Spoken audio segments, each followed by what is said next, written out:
કેમ છો વિદ્યાર્થી મિત્રો? હું છું અમિત પટેલ. ફરી તમારી સામે આવી ગયો છું ધોરણ 12નો લેક્ચર લઈને. ઘણા બધા વિદ્યાર્થી મિત્રો મારી સાથે જોડાઈ ચૂક્યા છે. આજે આપણે ધોરણ 12માં ચેપ્ટર નંબર 6 પ્રકરણ નંબર 6 તત્વોના અલગત એટલે કે અલગીકરણના સામાન્ય સિદ્ધાંતો અને પ્રક્રમો અને ઘણી બધી વાતો આપણે અહીંયા કરવાના છીએ. તત્વોને કઈ રીતના આપણે અલગ કરી શકીએ છીએ, કઈ રીતના તત્વોનું અલગીકરણ થતા હોય છે એ વિશેની આપણે વાતો કરવાના છે. પણ ખાસ જણાવી દઉં કે આપણી સાથે અત્યારે રિયા, કિંજલ, કોમલ આપણી સાથે જોડાયેલ છે, વેરુમલ આપણી સાથે જોડાયેલ છે, ભૂમિકા આપણી સાથે જોડાયેલ ચૂકેલ છે, વૈશાલી પરમાર નિયમિત વિદ્યાર્થીઓ છે. ગુડ ઇવનિંગ બેટા. જાનવી આપણી સાથે જોડાયેલ છે, કામરાજ સચિન આપણી સાથે જોડાયેલ છે, રાવણ આપણી સાથે જોડાયેલ છે. Good evening. ઘણા બધા તો ગેમર્સ છે. ઓકે. અને ફેસબુક માધ્યમ પર વિકે પશા આપણી સાથે જોડાયેલ છે અને વસૈયા લાલજી આપણી સાથે જોડાયેલ છે. સરસ. અને ફેસબુક પર ખરેખર અને એક બેચીસ મળે છે. અગર આપ ફેસબુક પર મને ફોલો કરશો તો બહુ જ મજા આવશે. ફેસબુક પર અત્યારે ફેસબુક પર કુશ પણ આપણી સાથે જોડાયેલ છે અને વિકે પસૈયા જે છે એમને અત્યારે શેરર હે ને કે એમણે મારી જે પોસ્ટ છે આપણી એને શેર કરી હોય એટલે શેરરનો બેચ મળ્યો છે. જે વિદ્યાર્થી મિત્રો ફેસબુક પર નિયમિત લેક્ચર એટેન્ડ કરશે ને એમને ટોપ ફેન હે ને આપણી જે ક્લાસીસની આ ચેનલ છે અથવા પેજ છે એના ટોપ ફેનનો પણ ખાસ ત્યાં બેચ મળતો હોય છે કોમેન્ટ્સમાં. તો યસ, વિકે પસાયા માટે લાઇક થઈ જાય અને મારા તરફથી લાઇક મળી ગઈ છે એમની કોમેન્ટ્સને, કારણ કે એમણે શેર કર્યું છે. ગુડ ઇવનિંગ બેટા. તો સરસ, આવી રીતના તમને બેજીસ ત્યાં મળી શકે છે. તમે બંને માધ્યમ પર જોઈ શકો છો. હું બંને માધ્યમની કોમેન્ટ્સ વાંચી રહ્યો છું અને તમને સમજાવી રહ્યો છું. ઓકે, તો ચલો ઝડપથી ચાલુ કરી દઈએ આજનું આ ચેપ્ટર, જેનું નામ છે તત્વના અલગીકરણના સામાન્ય સિદ્ધાંતો અને પ્રક્રમો. તો વિદ્યાર્થી મિત્રો થોડું યાદ કરાવી દો. આ ચેપ્ટર ધોરણ 10ના બેઝિસ પર છે. આમ તો ખાસ તમે ધોરણ 10માં ગુજરાત બોર્ડની જ બુક ભણીને આવ્યા હશો, એટલે તમને હું જરાક યાદ કરાવી દઉં કે તમે જે વાત ભઠ્ઠી અને હોલ હેરાઉલ્ડ પદ્ધતિ વિશે ભણ્યા હતા, જે લોકોને યાદ આવે એ લોકોએ હા લખવાનું. ક્લિયર છે? તો યસ, ખુશ હવે સ્વિચ થઈ ગયા છે, કંઈ વાંધો નહીં. તો ખાસ એ લોકોએ યસ લખવાનું જેમને યાદ આવતું હોય. હોલ હેરાઉલ્ડ પદ્ધતિ છે, વાત ભઠ્ઠી છે. તો આ વિદ્યાર્થી મિત્રો શું છે, આપણે એ ચેપ્ટર્સમાં ભણ્યા હતા કે ધાતુઓને પૃથ્વીના પેટાળમાંથી ખોદીને બહાર કાઢવામાં આવે છે, પછી એ હંમેશા કાચી ધાતુ તરીકે હોય છે અને એમાંથી પછી ધાતુને અલગ કરવાની હોય છે. એ માટે આપણે ઘણી રીતના કેમેસ્ટ્રીના જે રાસાયણિક અભિગમો છે વિદ્યાર્થી મિત્રો એ વાપરવા પડતા હોય છે અને એના વિશે આપણે આ ચેપ્ટરમાં ભણવાના છીએ. ક્લિયર? થોડું ડિટેલ્સમાં જઈને ભણીશું જેથી ખૂબ મજા આવશે અને સરસ મજાનું આ એકદમ ઇઝી ચેપ્ટર પણ છે. તો ચલો સમજીએ. ઉષ્માગતિશાસ્ત્ર શા માટે નિષ્કર્ષણમાં ધાતુ ઓક્સાઇડના રિડક્શન માટે માત્ર રિડક્શન કરતા તત્વ અને અમુક વિશિષ્ટ તાપમાન યોગ્ય છે તેમ દર્શાવે છે? ઓકે, એ પ્રશ્નનો જવાબ તમને આ ચેપ્ટરમાં મળશે જ્યારે આપણે એલ્હિંગ્રામની આકૃતિઓ ભણીશું. આપણે છે ને વાત ભઠ્ઠીમાં જોયું હતું કે ખૂબ ઊંચું તાપમાન જોઈએ વાત ભઠ્ઠીમાં. કેમ એ ખૂબ ઊંચું તાપમાન જોઈએ? પછી આપણે આયનના ઓક્સાઇડ સાથે હેમેટાઇટ જે એની કાચી ધાતુ છે એના સાથે વાત ભઠ્ઠીમાં ઉપરથી કોલસો મૂકતા હતા, ચૂનાનો પથ્થર નાખતા હતા. તો કેમ આ જરૂરી છે?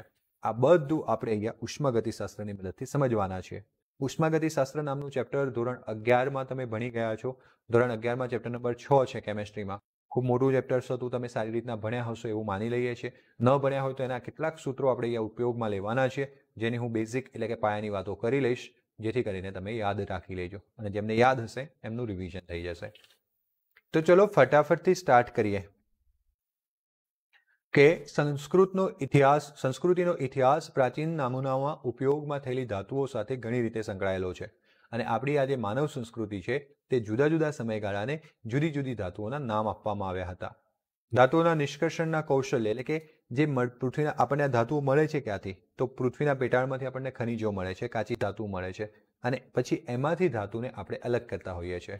તો કહેવાનો મતલબ ધાતુનું આ જે નિષ્કર્ષણ છે એના કૌશલ્યએ આપણને ઘણી બધી ધાતુ આપી, કારણ કે પૃથ્વીના પેટાળમાંથી આપણને ડાયરેક્ટ કોઈ ધાતુ મળતી નથી. યસ, વૈશાલી આપણી સાથે જોડાયેલ છે અને કિશન આપણી સાથે જોડાયેલ છે. ચલો સમજો.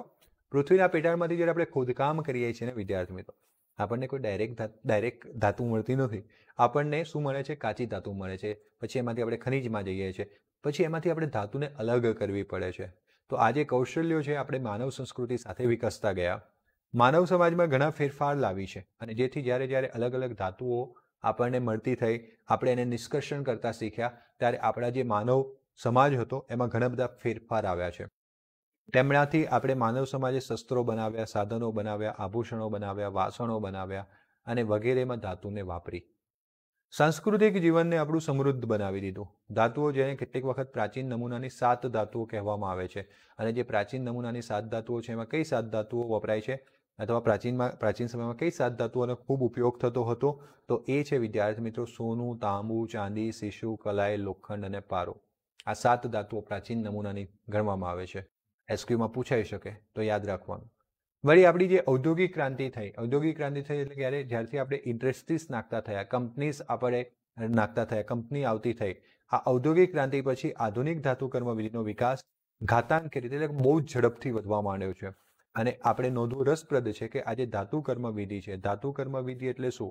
તો આપણે પૃથ્વીના પેટાળમાંથી જે કાચી ધાતુ એટલે કે ખનીજને ખોદી લાવીએ છીએ એમાંથી ધાતુને શુદ્ધ કરીને અલગ પાડવાની આજે રાસાયણિક પ્રક્રિયા છે અથવા એમાં જે આપણે અલગ અલગ રાસાયણિક પ્રક્રિયાઓનો ઉપયોગ કરવાના છીએ ને એને આપણે કહીએ છીએ ધાતુ કર્મવિધિ. એમાં ઘણી બધી સંકલ્પનાઓ મૂળ ઔદ્યોગિક ક્રાંતિ પહેલાની પ્રાચીન પદ્ધતિઓમાં રહેલી છે. ઔદ્યોગિક ક્રાંતિ તો થઈ, કદાચ એ ઇંગ્લેન્ડમાં પહેલા થઈ હશે, કદાચ એ રશિયામાં, જર્મનીમાં પહેલા થઈ હશે, બરાબર, પરંતુ એના બધા મૂળ આપણી પ્રાચીન સંસ્કૃતિમાં રહેલા છે. આપણે પહેલેથી એવી પદ્ધતિઓ કંઈક ને કંઈક આપણે વાપરતા હતા. 7000 વર્ષો અગાઉથી આપણે ધાતુ કર્મવિધિઓના કૌશલ્યો પ્રણાલીમાં આપણું ભારત દેશ છે એ સમૃદ્ધ હતું, હે ને? અને આમ આપણને એક ભારતીય હોવાનો શું થતો હોય છે? ગર્વ થતો હોય છે. યસ, નિકિતા આપણી સાથે જોડાયેલ છે અને દેવ્યાની આપણી સાથે જોડાયેલ છે. સરસ, બંને વિદ્યાર્થીઓની આપણે આ પ્લેટફોર્મ પર આવી છે. ઓકે, ચલો સમજવાનો પ્રયત્ન કરીએ વિદ્યાર્થી મિત્રો કે શું વાત કરીશું આપણે. તો ભારતીય ધાતુ કર્મના વિધિના ઇતિહાસ માટે 2 અગત્યના સ્ત્રોતો છે. એક પહેલું છે પુરાતત્વીય ઉત્ખનન. આપણને કઈ રીતના ખબર પડે કે આપણો આ જે ધાત્વીય વારસો છે એ ખૂબ સમૃદ્ધ હતો? તો આપણે અલગ અલગ વારસાને શોધવા માટે શું કરતા હોઈએ છીએ? ઉત્ખનન પ્રક્રિયાઓ કરતા હોઈએ છીએ. પુરાતત્વ ખાતું છે આપણું, એક ડિપાર્ટમેન્ટ છે, આર્કિયોલોજીકલ ડિપાર્ટમેન્ટ, પુરાતત્વ ખાતું, જે શું કરે છે? અલગ અલગ જગ્યાએ ખોદકામ કરે છે અને ઘણા બધા પુરાવાઓ ભેગા કરે છે. જેમ કે આપણે એસએસમાં ભણ્યા હોઈશું કે ખાસ લોથલની સંસ્કૃતિ જે મોહેન્જો-દારોની સંસ્કૃતિ છે, બરાબર? તો એમાંથી આપણને મળતા જે નમૂનાઓ છે, અવશેષો છે, એના પરથી આપણે સમજી શકીએ કે પ્રાચીન ભારતમાં આપણી ધાતુ વિદ્યા કેટલી આગળ પડતી હતી. ધાતુનો પ્રથમ પુરાવો ભારતીય ઉપખંડમાં બલ્ચુનિસ્તાનમાં મેહેગઢમાંથી આશરે 6000 વર્ષ પહેલાનો સમયનો મળી આવેલો એક તાંબાનો મણકો છે. 6000 વર્ષ પહેલાનો તાંબાનો મણકો. તેના વિશે એવું વિચારવામાં આવ્યું કે તે મૂળ કોપર ધાતુનો છે કે નહીં, કે પછી તેની કાચી ધાતુમાંથી નિષ્કર્ષિત થયેલો છે. રાજસ્થાનમાંથી આવા ઘણા બધા નમૂના છે જે હજુ પણ આપણને ગૂંચવણમાં નાખી દે છે, હે ને?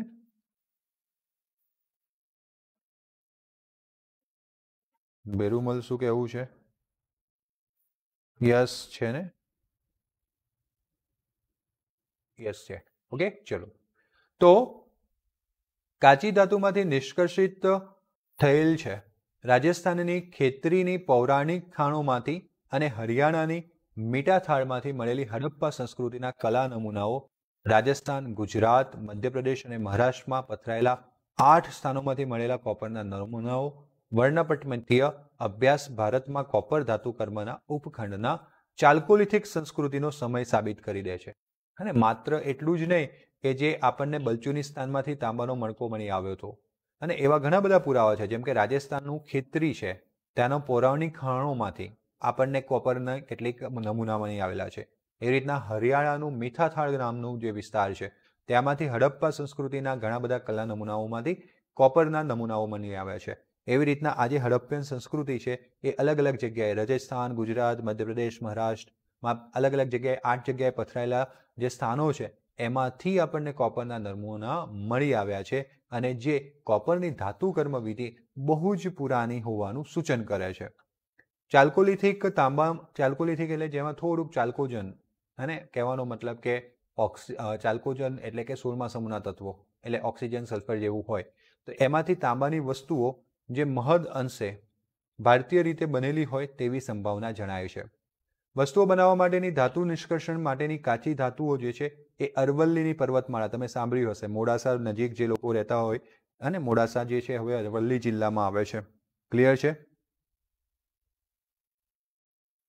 હા નિકિતા, હા ને, બોર્ડમાં સ્ટડી કરાવીએ છીએ. ઇન શોર્ટ બોર્ડમાં એટલે કે ઇન ધ સેન્સ હું કોઈ ગુજરાત બોર્ડ સાથે સંલગ્ન નથી, પરંતુ હું બોર્ડના અભ્યાસક્રમની સ્ટડી કરાવી રહ્યો છું. ઓકે વેરુમલ, તું મને ડાયરેક્ટલી કોન્ટેક્ટ કરી લેજે, હું ડાયરેક્ટલી મૂકી દઈશ એમાં ટેલિગ્રામની લિંક, હા ને, વોટ્સએપ પર તને આપી દઈશ. ઓકે, હવે સમજો, કાચી ધાતુ અરવલ્લી પર્વતમાળામાં નિક્ષેપિત કાચી ધાતુ જે ચાલ્કોપાયરાઇટ, આ છે ને ચાલ્કોપાયરાઇટ એક ખડકનું નામ છે, એમાંથી મેળવવામાં આવેલી હતી એવું માનવામાં આવે છે. એ વખતે યાદ હોય તો રાજાઓ એકબીજાને તામ્રપત્રો લખતા હતા, જેવી રીતના આપણે અત્યારે છે ને કાગળમાં દસ્તાવેજ કરીએ, બરાબર, એવી રીતના એ વખતે તામ્રપત્રો પર લખાણ લખવામાં આવતું હતું. શિલાલેખોમાં લખાણ લખવામાં આવતા હતા. એને એકત્રિત કરીને આપણું આજે આર્કિયોલોજીકલ સર્વે છે, એટલે કે પુરાતત્વ ખાતું છે, એના દ્વારા પૂર્વ શતક દરમિયાન સંકલન અને પ્રકાશન કરવામાં આવેલું છે.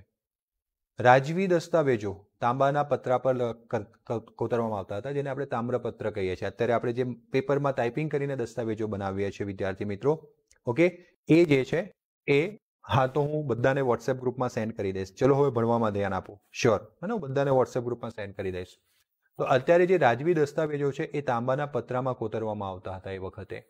સૌપ્રથમ જાણીતું તામ્રપત્ર મૌર્ય સમયનો દસ્તાવેજ છે, જે દુષ્કાળ રાહત પ્રયાસો દર્શાવે છે, જેમાં દુષ્કાળમાં કયા કયા પ્રયાસો કરવામાં આવ્યા હતા એ દર્શાવવામાં આવેલું છે. અને જે ભારતમાં પૂર્વકાલીન અશોક બ્રાહ્મી શિલાલેખો પૈકીનો એક છે. અશોક રાજા, તમે ધોરણ SS માં ભણ્યા છો, ધોરણ 9-10માં, અને જેમણે શિલાલેખો કોતરાવ્યા હતા તેમાંનું એક છે. હડપ્પાના લોકોએ ગોલ્ડ અને સિલ્વર ઉપરાંત તેમની મિશ્ર ધાતુઓ જેમ કે ઇલેક્ટ્રમનો પણ ઉપયોગ કરતા હતા. અને ગોલ્ડ અને સિલ્વર એની મિશ્ર ધાતુ ખાસ પૂછાય MCQમાં કે આ બંનેની મિશ્ર ધાતુ એટલે શું, તો કે ભાઈ ઇલેક્ટ્રમ, એનો પણ એ લોકો હડપ્પા સંસ્કૃતિના લોકો છે એ ઉપયોગ કરતા હતા. અનેક પ્રકારના ઘરેણા જોવા મળે છે, જેમ કે હાર બનાવતા હતા, બંગડીઓ બનાવતા હતા, કીડીયું બનાવતા હતા, વીંટીઓ બનાવતા હતા, સિરેમિક અથવા તો કાંસાના પાત્રોમાં જોવા મળતા હતા. અગાઉ ગોલ્ડ અને સિલ્વર ઘરેણા સિંધુ ખીણના સ્થળો જેવા કે મોહેન્જો-દડો, જે 3000 વર્ષ પુરાની સંસ્કૃતિ છે, અને એમાં પણ મળી આવ્યા હતા.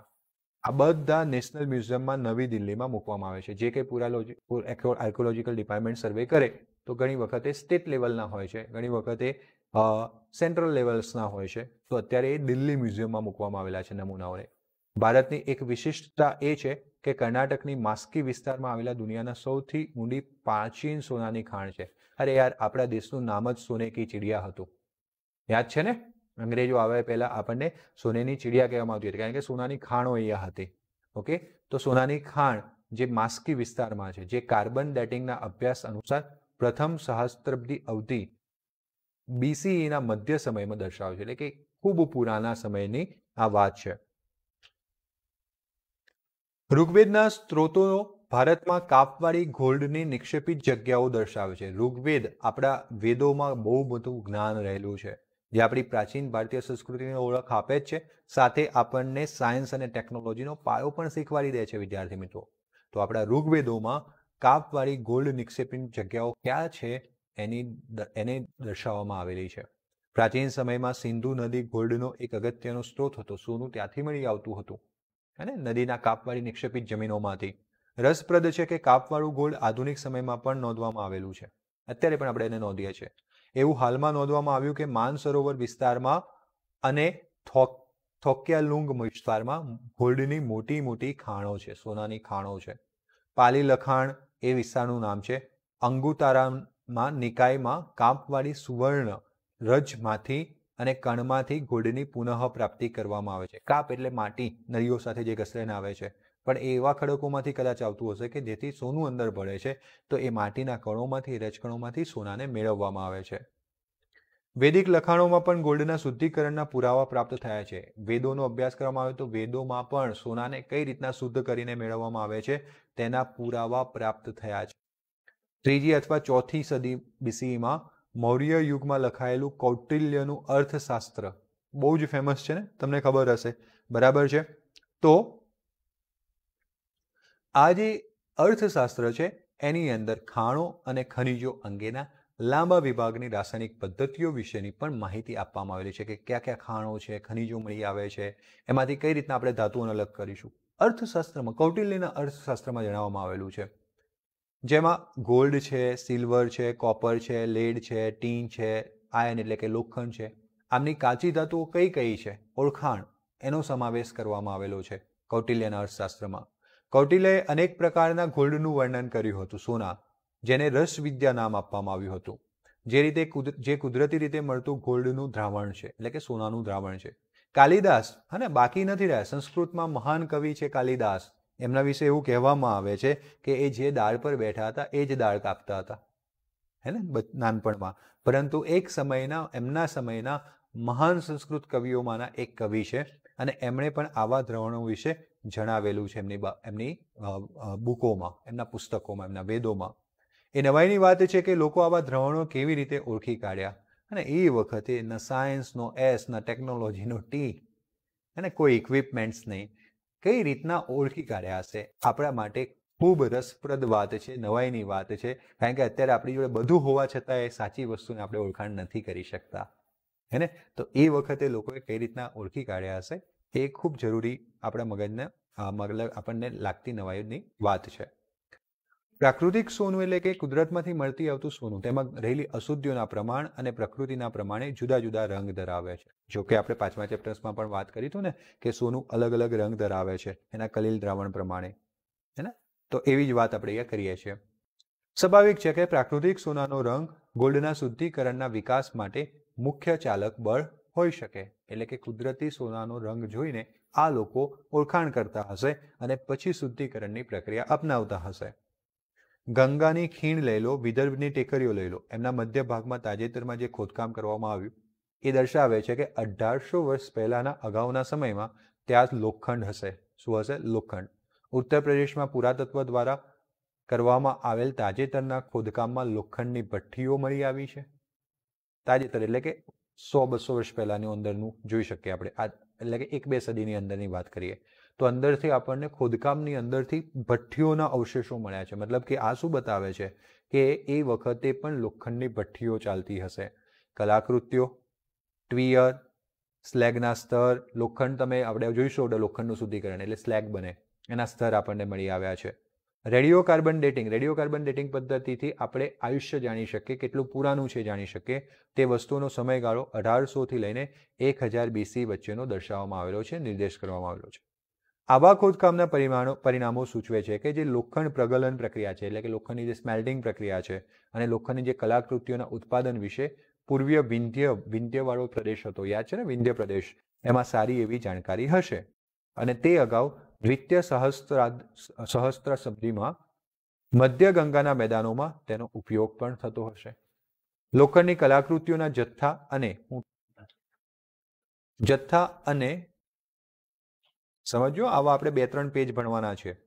તેના પ્રકાર અને ટેકનિકલ પ્રગતિ સૂચવે છે કે લોખંડનું કાર્ય અગાઉના સમયથી દાખલ થયેલું હોવું જોઈએ. અને આજે પણ સ્ટીલ આપણે લોખંડનો ખૂબ ઉપયોગ કરતા હોઈએ છીએ. ઓકે, તો આવી રીતના ખાસ તમારે સમજીને આપણે યાદ રાખવાનું છે. અને આવી રીતના તમારે સમજીને ખાસ યાદ રાખવાનું છે, બાકી ભૂલી જાશો. અને તો જો હું તમને શું સમજાવવાનો પ્રયત્ન કરી રહ્યો છું. યસ, તમારી કોમેન્ટ્સ શું છે?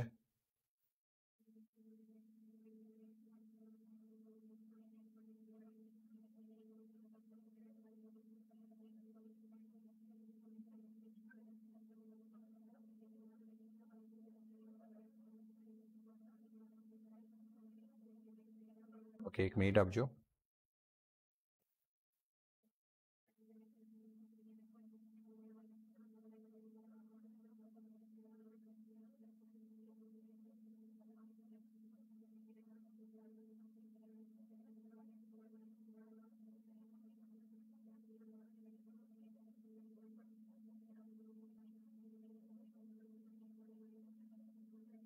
Okay, now I am able to see.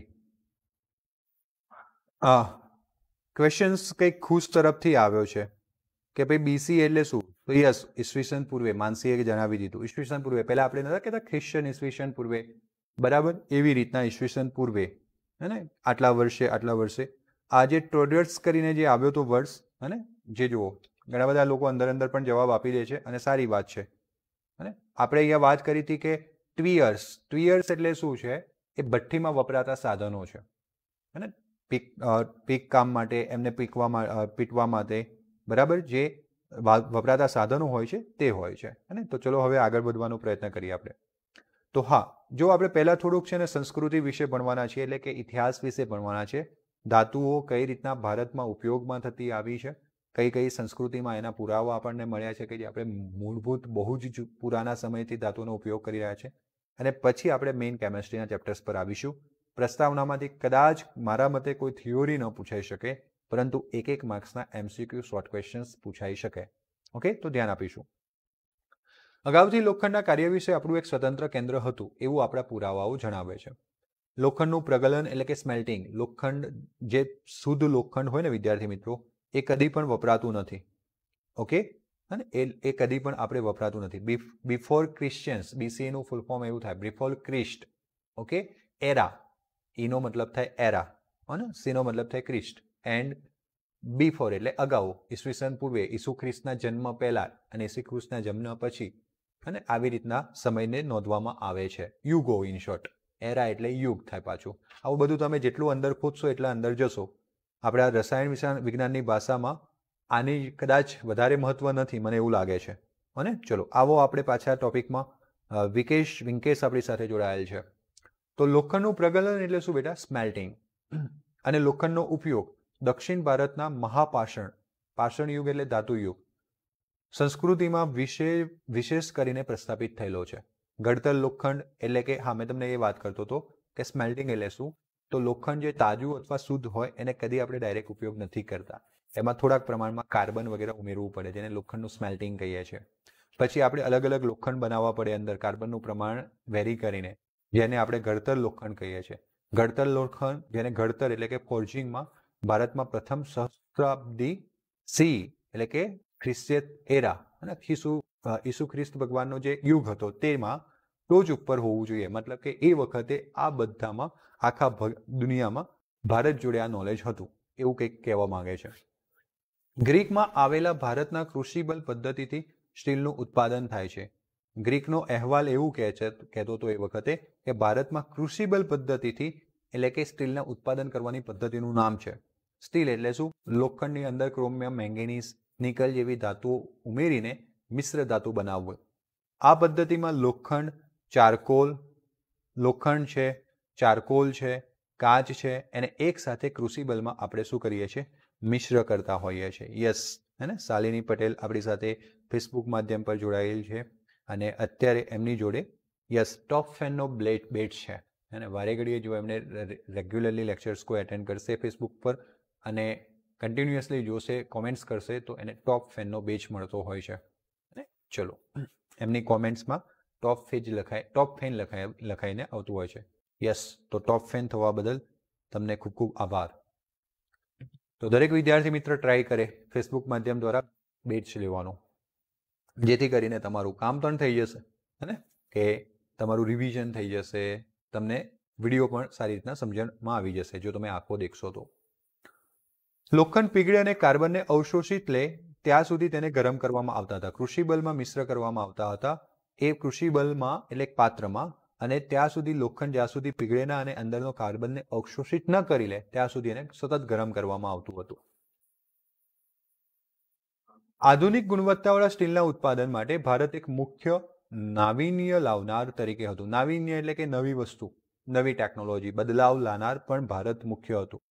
ભારતના સ્ટીલને વન્ડર મલ્ટીયર્સ ઓફ ઓરિયન્ટ કહેવામાં આવે છે યાર, કારણ કે સ્ટીલ એટલું અદ્ભુત છે. તમે જુઓ, સ્ટીલના કારણે આપણું મેડિકલ ક્ષેત્ર પણ એટલું આગળ છે. જે તમે સર્જરી કરો છો ને મેડિકલ્સમાં, એ સર્જરી બધું સ્ટીલના સાધનોથી કરવામાં આવે. કારણ એ છે કે એને ખાસ કાટ ન લાગે.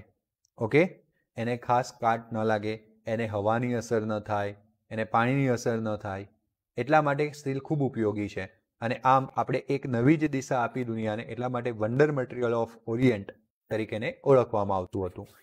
રોમન ઇતિહાસકાર ક્યુનસ કાર્ટિયસે એવું કીધું છે કે તક્ષશિલા, યાર આપણી તક્ષશિલા વિશે ધોરણ 10માં ભણ્યા હશો SS માં, હે ને? બીરી પટેલ આપણી એને જોઈ રહ્યા છે.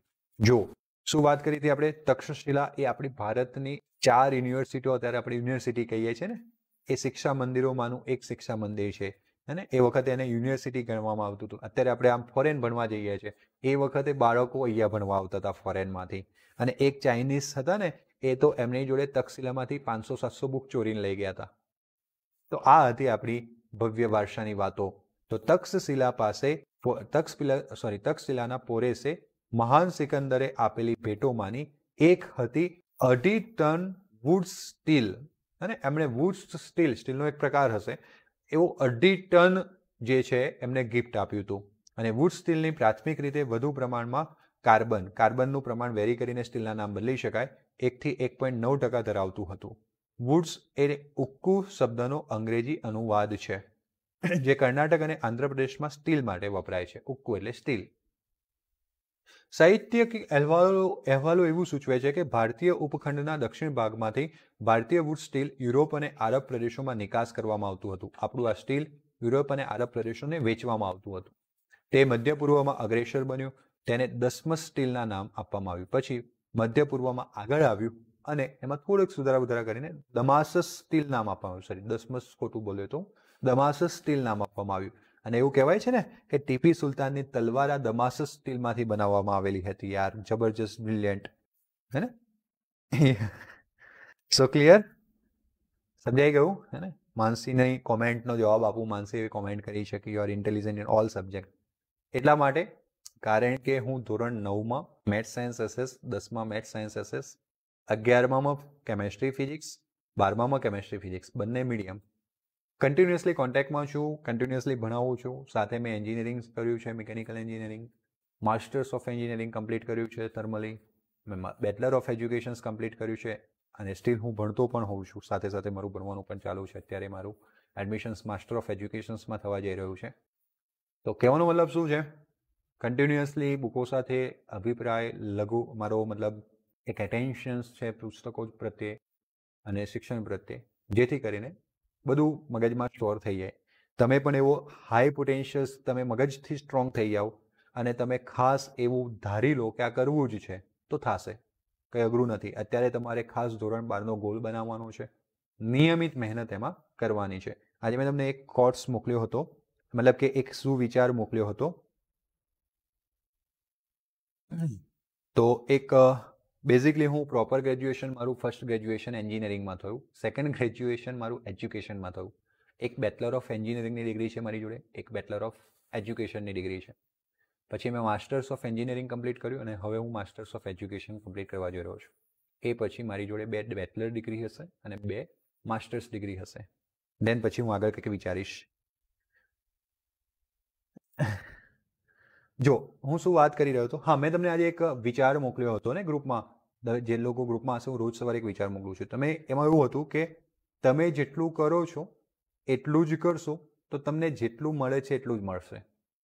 પણ જો તમે અંદર કંઈક એક્સ્ટ્રા ઉમેરશો વિદ્યાર્થી મિત્રો, તો તમને વધારે મળશે. કહેવાનો મતલબ એમ છે કે તમે જેટલી મહેનત કરી રહ્યા છો, કેમ બુક નથી ગમતી? શાલિની, કેમ બુક નથી ગમતી બેટા? તમે જેટલી મહેનત કરી રહ્યા છો એટલી જ મહેનત કરશો તો તમારું રિઝલ્ટ એટલું જ આવશે જે આવતું રહ્યું છે. અને આપણે કોઈ એક અથવા બીજા સાથે કમ્પેરિઝન નથી કરવાની કે પેલો વધારે મહેનત કરે છે ઓછા માર્ક્સ આવે છે, પેલો ઓછી મહેનત કરે છે વધારે માર્ક્સ આવે. એ દેટ ડિપેન્ડ્સ ઓન પર્ટિક્યુલર. આપણે ખબર છે કે આપણે બધા અલગ અલગ છીએ, કોઈ એક સરખા નથી, તો બધાની વાત અલગ અલગ હોય. આપણે આપણું જોવાનું છે. આપણા માટે શું નિયમ લાગુ પડે છે કે હું પોતે જેટલું કરું છું એટલું જ કરતો રહીશ તો મને એટલું જ મળશે કે જેટલું મળતું આવ્યું છે. એમાંથી 1 રૂપીસ પણ વધારે અથવા એક વસ્તુ પણ વધારે, કોઈ પણ હોય, એ રૂપીસ હોય, તમારા રિસ્પેક્ટની વાત હોય કે તમારા નોલેજની વાત હોય, બધું એટલું જ મળશે જે મળતું આવ્યું છે. અને આપણે હંમેશા તે જ પોઝિશન પર રહીશું. પરંતુ આપણે જે કરીએ છીએ એમાં થોડુંક વધારી દઈશું ને વિદ્યાર્થી મિત્રો, થોડોક સમય વધારી દેશો ને અને એ વધારવાની ટેવ પાડશો, કન્ટિન્યુટી રાખશો, તો તમને ડેફિનેટલી રિઝલ્ટ મળવાનું જ છે. અને બધું જ તમારા હાથમાં હશે. બસ જસ્ટ આપણે માઇન્ડથી સ્ટ્રોંગ થવાનું છે, આપણા પર વિશ્વાસ રાખવાનો છે, આપણી જાત પર, અને પ્રયત્નો ચાલુ રાખવાના છે. અને પહેલેથી જ રિઝલ્ટમાં નથી ઘૂસી જવાનું, કારણ કે પ્રયત્નો પછી એકવાર રિઝલ્ટ ન પણ મળે ને તો પણ આપણું મગજ અને આત્માને શાંતિ મળે કે હા, આપણે એટલો પ્રયત્ન તો કર્યો હતો, ને એટલે આપણામાં એક કોન્ફિડન્સ પોઝિટિવ આવે. એટલે આ ખાસ તમારે ધ્યાન રાખવાનું છે વિદ્યાર્થી મિત્રો. Yes Janvi, never give up. ચલો વાત કરીએ. ટીપુ સુલતાનની વાત કરતા હતા. ઓકે, માઇકલ ફેરાડે લોખંડને અનેક પ્રકારની ધાતુઓ, જેમાં ઉમદા ધાતુઓનો પણ સમાવેશ કરાયેલ છે, એની સાથે મિશ્ર કરી તેના જેવી જ મિશ્ર ધાતુઓ બનાવવાનો પ્રયત્ન કર્યો, પરંતુ નિષ્ફળ રહ્યા. હવે વિચાર કરો કે આપણા એ વખતના યુનિવર્સિટી કહી શકીએ, શિક્ષા મંદિર કહી શકીએ, તક્ષશિલાના સંતોએ આમને એક વુડ્સ સ્ટીલ આપ્યું, એટલે એને પાછળથી દમાસસ સ્ટીલ નામ આપવામાં આવ્યું. એમાંથી ટીપુ સુલતાનની તલવાર બની અને ટીપુ સુલતાન નીકળી પડ્યા દુનિયા જીતવા માટે. અનફોર્ચ્યુનેટલી જીતી ન શક્યા. ટીપુ સુલતાન વિશ્વયુદ્ધ પછી આવ્યા હતા, પ્રથમ વિશ્વયુદ્ધ પછી. બીજું વિશ્વયુદ્ધ એમની કારણે ચાલુ થયું, કારણ કે જર્મની દેવામાં ડૂબી ગયું હતું. જે સમજોતા થયા હતા એ જર્મનીને પરવડે એવા નહોતા, અને આમાંથી ટીપુ સુલતાન ઉત્પન્ન થયા. ચલો વાંધો નહીં, એસએસમાં નથી જવા દેતા. વાત એમ કરીએ છીએ કે અત્યારના આધુનિક વૈજ્ઞાનિક માઇકલ ફેરાડે, બહુ મોટું નામ છે એમનું, ઘણી બધી શોધો એમણે કરેલી છે. એમણે શું કર્યું? લોખંડ લીધું, લોખંડની સાથે ઘણી બધી ઉમદી ધાતુઓ મિશ્ર કરવાનો પ્રયત્ન કર્યો અને એમને એવું લાગ્યું કે દમાસસ સ્ટીલ બની જાય, પણ ખરેખર બન્યું નહીં, નિષ્ફળ રહ્યા હતા. એટલે આપણે અત્યારની ટેકનોલોજી વડે પણ આપણા પ્રાચીન વારસાને પહોંચી નથી વળવા. જ્યારે લોખંડની અયસ્યક એટલે કે કાચી ધાતુ, અયસ્યક એટલે શું યાદ રાખવાનું? કાચી ધાતુ, એને ઘન સ્વરૂપમાં ચારકોલ એટલે કે કોલસો ઉમેરીને રિડક્શન કરવામાં આવી ત્યારે છિદ્રાળુ લોખંડના ચોસલા બને છે, અને આથી રિડક્શન પામેલા લોખંડના ચોસલાને છિદ્રાળુ લોખંડ ચોસલા કહેવામાં આવે છે. આ પદાર્થમાંથી ઘડતર દ્વારા છિદ્રાળુતા દૂર કરીને કોઈ પણ ઉપયોગી વસ્તુ મેળવી શકાય છે, એટલે કે ઘડતર લોખંડમાં ફેરવવામાં આવે છે. આ રીતે મેળવેલ લોખંડને આપણે ઘડતર લોખંડ કહીએ છીએ. તો શરૂઆતમાં વાતભટ્ટીમાંથી જે લોખંડ મળશે ને વિદ્યાર્થી મિત્રો, એ હશે છિદ્રાળુ લોખંડ, બરાબર છે. અને પછી એમાંથી છિદ્ર દૂર કરીને ઘડતર માટેનું ઘડતર લોખંડ બનાવવામાં આવે છે. ઘડતર લોખંડનું આશ્ચર્યજનક ઉદાહરણ છે પ્રાચીન ભારતમાં બનાવેલો લોહ સ્તંભ. યાદ છે? કીર્તિસ્તંભ જે લોખંડમાંથી બનાવેલો છે. ચાલો 6000 વર્ષથી ઊભો છે, કશું થયું જ નથી, કાટ જ નથી લાગતું, કશું જ નહીં. લોહ સ્તંભ જે દિલ્હીમાં હાલની સ્થિતિમાં 5મી સદી સીઈથી સ્થાપિત કરવામાં આવેલો છે, એટલે કે 5મી સદી પૂર્વે સીઈ. એટલે તેના પર કોતરેલું સંસ્કૃત ભાષાનું લખાણ પણ છે. બોલો, એ સૂચવે છે કે તે ગુપ્ત યુગ દરમિયાન કોઈ અન્ય જગ્યાએથી અહીંયા લાવવામાં આવેલો હતો. હવે વિચારજો તેનું સરેરાશ સંગઠન જે છે એ સ્તંભના સરેરાશ, અત્યારે આપણે એવું સમજી શકીએ છીએ કે સ્તંભના ઘડતર લોખંડમાં લોખંડ ઉપરાંત 0.15% કાર્બન મૂકેલો હશે, 0.05% સિલિકોન મૂકેલો છે, 0.05% મેંગેનીઝ છે, 0.25% ફોસ્ફરસ છે, 0.005% નિકલ છે, 0.03% કોપર છે, અને 0.02% અંદર નાઇટ્રોજન હાજર છે. હે ને? આ સ્તંભ ખૂબ વજનમાં છે, જો કે આ વજનની માહિતી નથી આપેલી. વિચાર કરો, એવો સ્તંભ એક જગ્યાએથી બીજી જગ્યાએ કઈ રીતના ખસેડ્યો હશે? કારણ કે એ વખતે થોડી ના ટ્રકો હતી. વાત બહુ અદ્ભુત છે આપણા વારસાની. તો 1600 વર્ષથી, ઓકે, કદાચ 6000 બોલી ગયો હતો આગળ, એ ખોટું હતું, 5મી સદીમાં, એટલે કે 1600 વર્ષથી, ઓકે, 1600 વર્ષથી વાતાવરણમાં ખુલ્લો રહેવા છતાં તેનું ક્ષારણ નથી થયું. 6000 ભૂલથી બોલાયેલો શબ્દ હતો, સુધારું છું. 1600 વર્ષથી એ વાતાવરણમાં ખુલ્લો છે, છતાં એનું ક્ષારણનું કોઈ ચિહ્ન નથી દેખાતું. અને સાલું આપણે 2 દિવસ પહેલા ઘરમાં લોખંડ લઈને મૂક્યું અને 2 વરસાદના ટીપા અડે ને ચાલો શું થઈ જાય? ફટાફટથી ક્ષારણ થવાનું ચાલુ કરી દે. થોડો કલર નીકળી જાય, ક્ષારણ થવાનું ચાલુ કરે, એટલે પીછી લઈને મંડી જ પડવું પડે ને તો કટાઈ જાય. સ્લેગમાંથી ચારકોલના રેડિયો કાર્બન ડેટિંગ પરથી પુરાવા થયેલું છે કે મેઘાલયની ખાસી ટેકરીઓમાં સતત પ્રગલન થાય છે, અને આ સ્લેગનું સ્તર 353 BC એટલે કે ઈસવીસન પૂર્વે અને સી એટલે કે ખાલી ઈસવીસન એટલે કે ઈસુ ખ્રિસ્તના સમયમાં, પેલો ઈસુ ખ્રિસ્તના જન્મ પહેલા અને આ ઈસુ ખ્રિસ્તના યુગમાં 128માં સમય દરમિયાનનું છે. આ અભ્યાસ સૂચવે છે કે ઉત્તર પૂર્વ ભારતના સમગ્ર વિસ્તારમાં લોખંડના પ્રગલન એટલે કે સ્મેલ્ટિંગ માટેના પ્રાચીન સ્થાનો હશે.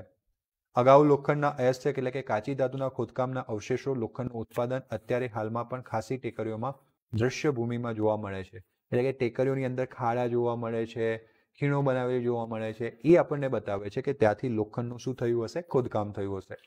બ્રિટિશ પ્રકૃતિવિદો જેમણે પૂર્વ 19મી સદીમાં મેઘાલયની મુલાકાત લીધી હતી, અને બ્રિટિશના કેટલાક પ્રકૃતિવિદો એટલે કે પ્રકૃતિને પ્રેમ કરતા કેટલાક લોકો જે 19મી સદીમાં મેઘાલયની મુલાકાતે ગયા હતા, અને તેમણે ખાસી ટેકરીઓના ઉપરના ભાગમાં લોખંડના ઉદ્યોગના વિકાસનું શું કર્યું હતું? વર્ણન.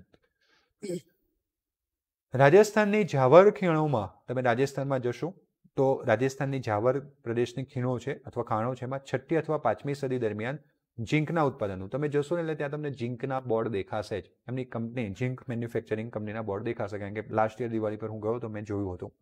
તો આ ઝીંકના ઉત્પાદનના પુરાતત્વીય પુરાવા મળી આવે છે. સૌપ્રથમ દેશ હતો કે જેણે ઝીંકના નિસ્યંદન અંગેની પરંપરાગત પારંગતા મેળવી હતી. અને ભારતે સૌપ્રથમ દેશ હતો વિશ્વમાં કે ઝીંકની આપણે પારંગતતા મેળવી હતી કે એનું નિસ્યંદન કઈ રીતના કરી શકીશું. ઝીંક નીચા ઉત્કલન બિંદુના કારણે ઝીંકની અયસ્ક એટલે કે કાચી ધાતુનું પ્રગલન કરવામાં આવે છે. જ્યારે ઝીંક કયામાં ફેરવાય જાય? બાષ્પમાં, કારણ કે એનું ગલન બિંદુ ઉત્કલન બિંદુ નીચું છે. શુદ્ધ ઝીંક વ્યવહાર દક્ષ એટલે કે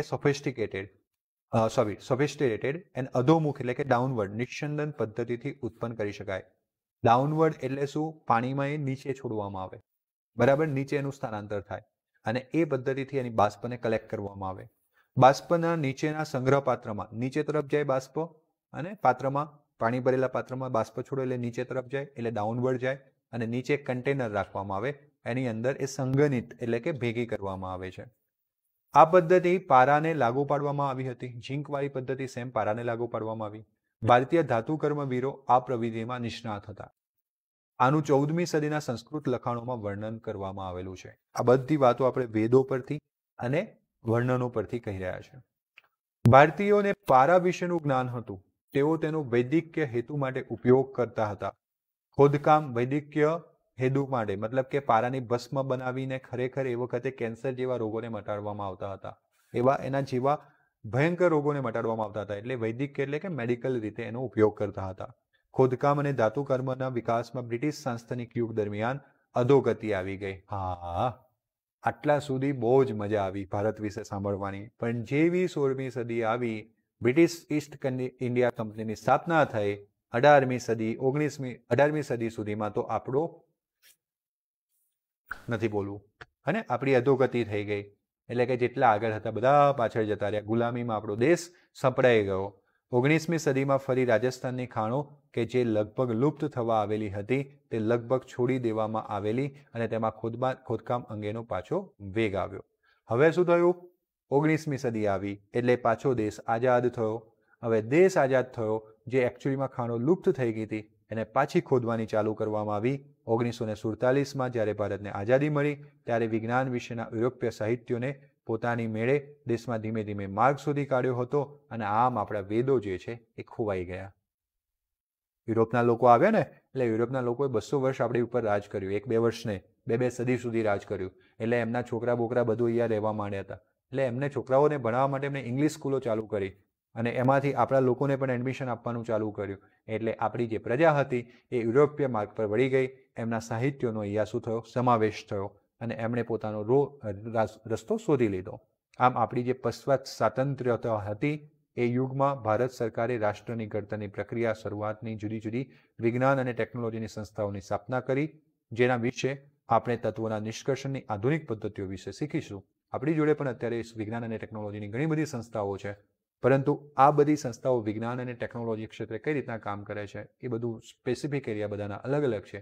આપણે પર્ટિક્યુલર ચેપ્ટરની વાત કરીએ તો આ ધાતુઓ જે છે કાચી ધાતુઓમાંથી કઈ રીતના છૂટી પાડવામાં આવે છે, અને રસાયણ વિજ્ઞાનના મુદ્દાઓ અથવા રસાયણ વિજ્ઞાનની પ્રક્રિયાઓના નિયમોને કઈ રીતના એને લાગુ પાડવામાં આવે છે, એના વિશેની વાતો આપણે આ ચેપ્ટરમાં કરવાના છીએ. તો આજે માત્ર ઇતિહાસની વાત કરીશું. કાલથી રિયલમાં ચેપ્ટર ચાલુ કરીશું, અને જેમાં પહેલો રહેશે ધાતુના પ્રાપ્તિ સ્થાન. યસ, દિગ્વિજય મારી સાથે જોડાયેલ છે. ધાતુના પ્રાપ્તિ સ્થાન વિશેની વાતો કરીશું, અને પછી ધીમે ધીમે ધાતુઓને સંકેન્દ્રણ કરવાનું ફિલ્મ પ્લવન પદ્ધતિ ધોરણ 10 તમે ભણીને આવ્યા છો, અને ઘણી બધી વાતો હવે બહુ નોર્મલ છે. ફટાફટથી આપણે સમજવાના છીએ, અને બને એટલું ઝડપથી ચેપ્ટરને પૂર્ણ કરવાના છીએ. ઓકે, તો હવે મળીએ આપણે આવતીકાલના લેક્ચરમાં. ત્યાં સુધી બધાને ગુડ બાય, ગુડ નાઇટ. અગર તમને કોઈ ડાઉટ હોય તો તમે મને ફટાફટથી પૂછી શકો છો, અને ઝડપથી મને ફટાફટથી પૂછી શકો છો. ન હોય તો ખાસ વિડીયોને શેર કરજો. તમને ગમતું હોય તો તમારા મિત્રો સાથે ઇન્ફોર્મેશન શેર કરો. ઓકે,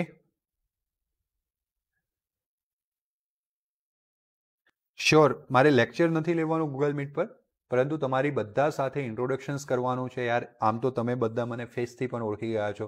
કાલે ઉઠીને હું રસ્તામાં મળી જાઉં તો તમે બૂમ મારો, પણ હું તમને ના ઓળખું તો, હે ને? બધા સાથે ઇન્ટ્રોડક્શન્સ લેક્ચર લેવાનું છે આપણે. એનું પણ લાઈવ સ્ટ્રીમ કરીશું, બધા સાથે મળીને વાતો કરીશું. ઓકે, પણ ભણવાનું આપણે તો યુટ્યુબ પર રાખીશું અથવા ફેસબુક પર રાખીશું. ઘણા બધા વિદ્યાર્થી મિત્રો આપણી સાથે નિયમિત આ માધ્યમો દ્વારા જોડાતા હોય છે અને ગુજરાતના અલગ અલગ ખૂણે ખાંચરેથી આ જે એજ્યુકેશન છે એનો લાભ ઉઠાવતા હોય છે. તમારા બધાનો સહકાર ખૂબ સારો મળ્યો મને લોકડાઉનના સમયમાં. આપણે ચેનલ તો આમ તો બહુ પહેલાંથી ચાલુ કરી હતી, પરંતુ એને વેગ જે છે લોકડાઉનના સમયમાં ખાસ સારી રીતના મળ્યો. તમારા અથાક પ્રયત્નો, મારી સાથે આવવાનું, જોડાવવાનું, તમારો સહકાર, તમે રહી ગ્રુપમાં શિસ્ત છે, પછી તમારા મિત્રો સાથે તમે જે શેર કરી રહ્યા છો, એ વસ્તુના લીધે આપણે અત્યારે લગભગ આપણું નાનો મોટો પરિવાર 6000 સબસ્ક્રાઈબરથી પૂરો થવા જઈ રહ્યો છે. અને આશા રાખું છું કે આગળ પણ તમે આવી રીતના આપણા જે લેક્ચર્સ છે એ શેર કરશો. ધોરણ 11, ધોરણ 10 ઘણા બધા વિદ્યાર્થીઓને મદદ થઈ શકે તેમ છે. આપણું આ જે પેજ છે એ પણ તમે બને એટલું તમે શેર કરશો વિદ્યાર્થી મિત્રો, તમારા મિત્રો સાથે, તમારા સગા સંબંધીઓ સાથે. ખાસ બધાને ઉપયોગી થઈ રહ્યો તેમ છે. નાનું નહીં તો થોડુંક એમને મદદમાં આવે. તો આવી રીતે આશા રાખું છું આગળ પણ તમે મને સારી રીતના મદદ કરશો અને ઝડપથી આપણે આપણો જે પરિવાર છે એ 10,000 સબસ્ક્રાઈબર સુધી લઈ જઈએ એ મારી આશા છે. તો આમાં ખૂબ સાથ અને સહકાર આપજો. બાકી આપણે કોઈ વખતે કોઈ પણ લેક્ચર્સના કોઈ પણ જાતનો ચાર્જ આપણે કરવાના નથી. બધા જ લેક્ચર સિરીઝ ફ્રીમાં છે. તમને પહેલેથી કહેતો આવ્યો છું તેમ હું તમને આ પ્લેટફોર્મ પર પૂરેપૂરો અભ્યાસક્રમ પૂરો કરીને બતાવીશ, અથવા તો હું તમને ભણાવવાનો છું. બતાવીશ એટલે કંઈ ચેલેન્જ તો છે જ નહીં, પણ હું આવીશ અને ખરેખર તમારો પૂરેપૂરો અભ્યાસક્રમ અહીંયા પૂરો થશે. એટલે ખાસ જોડાયેલા રહેજો. હવે જે વિદ્યાર્થી મિત્રો નવા જોડાય છે એમના માટે ખૂબ અઘરું, મતલબ કે સમય કાઢવો બહુ અઘરો થશે, કારણ કે પાછળનું જે ભણી ગયા છે એને રિવાઇઝ કરવું, એટલો સમય પાછો આપવો અઘરો છે. પરંતુ જે હવેથી જોડાવાના છે, હવે પછીના સિલેબસમાં ખૂબ ધ્યાન રાખે, જેથી કરીને પાછળથી આપણે ફસાવીએ નહીં. ઓકે, તો મળીએ હવે આપણે આવતીકાલના લેક્ચરમાં. ત્યાં સુધી બધાને good bye, good night, sweet dream.